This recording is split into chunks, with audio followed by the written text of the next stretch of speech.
4 বছর আগে বেশ আয়োজন করে শুরু হয়েছিল শাকিব খানের অন্তরাত্মা সিনেমাটির শুটিং। শুরু থেকে আলোচনায় ছিল সিনেমাটি, এরপর মুক্তির কথা থাকলেও করোনার কারণে সে সময় প্রযোজক সিনেমাটি রিলিজ দেননি। একের পর এক উৎসব ঘিরে শাকিব খানের অন্য সিনেমা রিলিজ হলেও অনেকটা আলোচনার বাইরে থেকে যায় অন্তরাত্মা। সেই সিনেমা এবার ঈদ ঘিরে হঠাৎ আলোচনায় এসেছে। জানা যায় সেন্সরে জমা পড়েছে অন্তরাত্মা। এরপর থেকে সিনেমা সংশ্লিষ্ট গ্রুপ ও সিনেমা প্রেমীদের মধ্যে কানা ঘোষা শুরু হয়েছে। ঈদ উল ফিতরে সিনেমাটি মুক্তি পাচ্ছে, এর যথেষ্ট কারণও রয়েছে। কেউ কেউ বলেছেন ঈদ থেকে সরে যেতে পেরে শাকিব খানের বরবাদ, সেই জায়গায় শাকিবের অন্তরাত্মা সিনেমাটি মুক্তির জন্য প্রস্তুত রাখা হয়েছে।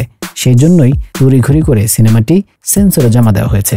এই নিয়ে কথা হয় সিনেমাটির প্রযোজক সোহানী হোসেনের সঙ্গে। সোহানী জানান, তার কাজ শেষ করে দীর্ঘ সময় ধরে অপেক্ষা করছিলেন সিনেমাটির মুক্তির জন্য, কিন্তু করোনার পর শাকিব অন্য সিনেমায় যুক্ত হলে আটকে যায় অন্তরাত্মা এবং সিনেমাটির সুদূর ভবিষ্যৎ। বিভিন্ন সময় প্রতিযোগিতার মাঠে সাকিবও চাননি সিনেমাটি মুক্তি পাক, কারণ একাধিক সিনেমার সঙ্গে মুক্তি পেলে সিনেমাটি ব্যবসায়িকভাবে ক্ষতিগ্রস্ত হওয়ার আশঙ্কা ছিল। এজন্যই অপেক্ষায় ছিলেন এই প্রযোজক। এই প্রযোজকের ভাষায়, আমরা অনেক আগে থেকেই প্রস্তুত ছিলাম, অপেক্ষায় ছিলাম সেন্সরে জমা দেওয়ার জন্য, কিন্তু সেন্সর নিয়ে বসে থাকতে চাইনি। আমাদের চাওয়া ছিল সিনেমা সেন্সর হবে, সেটাকে পরে বসিয়ে না রেখে সিনেমা হলে মুক্তি দেওয়া, কিন্তু সেই সুযোগটাই করোনার পর স্বাভাবিক সময় পাচ্ছিলাম না। আমার ব্যবসায়িক কারণ সহ বেশ কিছু কারণে বারবার আমাদের পিছিয়ে আসতে হয়েছে। শোনা যাচ্ছে আপনাদের সিনেমাটি ঈদে মুক্তি পাবে, আপনারা কি সেই প্রতিক্রিয়া এগুচ্ছেন? এমন প্রশ্ন শুনে এই প্রযোজক বলেন, দীর্ঘ 4 বছরের প্রতীক্ষার অবসান হচ্ছে। অবশেষে আমরা সিনেমাটি দর্শকদের সামনে নিয়ে আসছি। এটা ঈদ উল ফিতরেই মুক্তি পাবে। সেন্সর সার্টিফিকেশন বোর্ডে জমা দিয়েছি। সিনেমাটি তারা দেখেছে এবং প্রশংসাও করেছে। আমরা 2-1 দিনের মধ্যেই সার্টিফিকেশন সনদ পাবো। এখন সেভাবেই হল মালিক থেকে শুরু করে সবার সঙ্গে কথা হচ্ছে।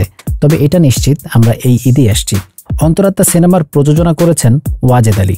তিনি পাবনায় সিনেমাটির শুটিং শুরু করার পর থেকেই আলোচনায় ছিল সিনেমাটি। সেই সময় শুটিংকে ঘিরে একের পর এক খবরের শিরোনাম হন শাকিব খান।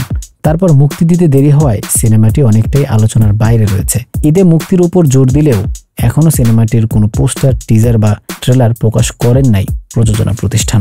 4 বছর আগের সিনেমা, ইতিমধ্যে শাকিব খান একের পর এক ভিন্ন লুকে বাজিমাত করেছেন।